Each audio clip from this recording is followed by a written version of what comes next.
Say come over, let's have a little chat. And I say okay, I guess I'm fine with that.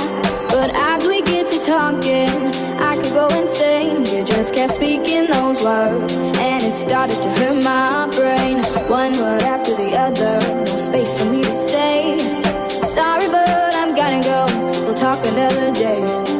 Sitting there still trying to smile, but it seems impossible.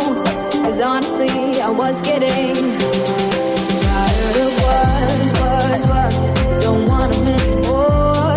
Words. How could I deal with them before?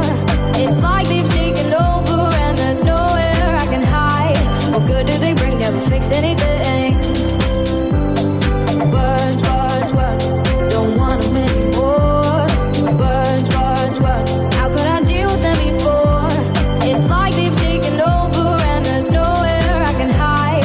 What good do they bring? Never fix anything. So as you can see, that's why I'm not speaking.